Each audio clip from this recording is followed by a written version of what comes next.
حضور علیہ السلام پر درود پڑھنے سے انسان خود سنورتا ہے اور اللہ کی رحمتیں اس پر نازل ہوتی ہیں۔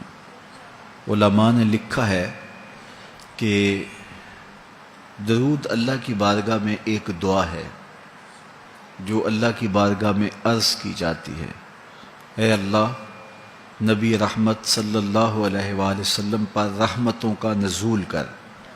تو کوئی یہ دعا مانگے کہ اے اللہ اپنے نبی پر رحمتوں کا نزول کر، تو کیا اللہ تعالیٰ اس کی یہ دعا قبول نہیں کرے گا؟ تو درود ہر صورت میں قبول ہے۔ تو اس کا جو فائدہ ہوا کہ جس نے ایک مرتبہ حضور کے لیے اللہ کی بارگاہ سے رحمتوں کی دعا مانگی، تو اس کے مانگنے سے محبوب علیہ السلام پر کتنی رحمتوں کا نزول ہوا وہ تو اللہ جانتا ہے، یا جس محبوب کریم پہ نزول رحمات ہوتا ہے وہ جانتے ہیں، لیکن جو ہاتھ اٹھا کے دعا مانگے، جو ہاتھ باندھ کے درود پڑھے، ایک مرتبہ درود پڑھنے سے اللہ کی 10 رحمتیں اس پر نازل ہوتی ہیں۔ تو جو مسلسل درود پڑھے جا رہا ہے تو پھر رحمت کی برسات ہوتی ہے اس کے اوپر۔ رسول کریم صلی اللہ علیہ وآلہ وسلم نے ارشاد فرمایا، تم جہاں بھی ہو میرے اوپر درود پڑھو، تم جہاں بھی درود پڑھتے ہو وہ میرے تک پہنچتا ہے۔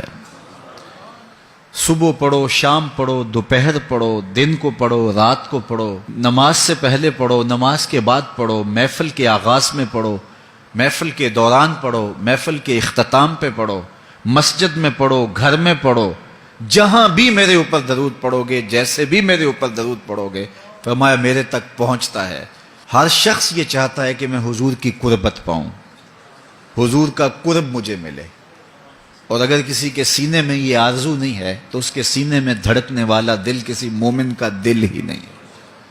یہ میری بھی آرزو ہے، گناہ گار ہونے کے باوجود آرزو ہے، آپ کی بھی آرزو ہے، آرزو تو کی جا سکتی ہے، چونکہ کرم ہوتے دیر نہیں لگتی، وہ جس پہ چاہے کرم فرمائیں۔ تو اگر قربت حاصل کرنی ہے تو پھر اس کا طریقہ کیا ہے؟ رسول کریم صلی اللہ علیہ وآلہ وسلم نے ارشاد فرمایا، قیامت کے دن میرے سب سے نیڑے وہ ہوگا جو سب سے زیادہ میرے اوپر درود پڑتا ہے۔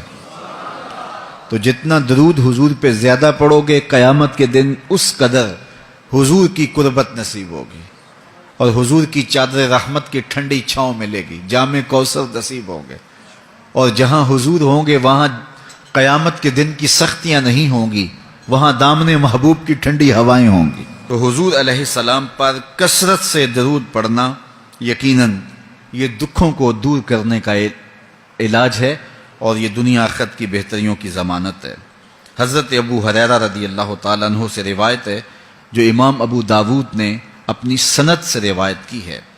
رسول کریم صلی اللہ علیہ وآلہ وسلم نے ارشاد فرمایا کہ جب کوئی شخص میرے اوپر سلام بھیجتا ہے تو اللہ تعالیٰ میری روح میرے اندر لوٹا دیتا ہے، یہاں تک کہ میں اس کے سلام کا جواب دیتا ہوں۔ روح اطہر جسد انور میں لوٹا دی جاتی ہے اور حضور سلام کا جواب دیتے ہیں۔ تو مجھے کائنات میں کوئی ایک لمحہ تو ایسا بتاؤ جس لمحے حضور پہ سلام نہ پڑھا جاتا ہو۔ وہاں روضہ رسول پہ چلے جائیں تو وہاں لمحہ لمحہ سلام کے گجرے ہیں، کائنات کے جس گوشے میں چلے جائیں درود و سلام کے جو ہیں وہ گجرے ہیں۔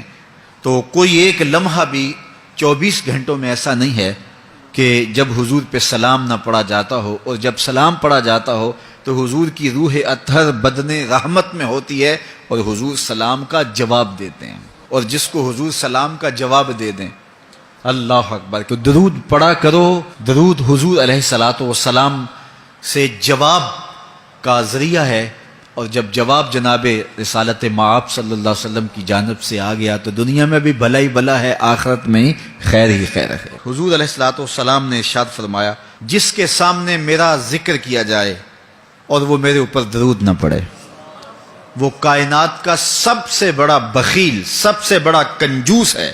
ہم بخیل تو نہیں ہیں، تو پھر پوری یکسوئی کے ساتھ چند مرتبہ حضور پہ درود شریف پڑھ لیجئے۔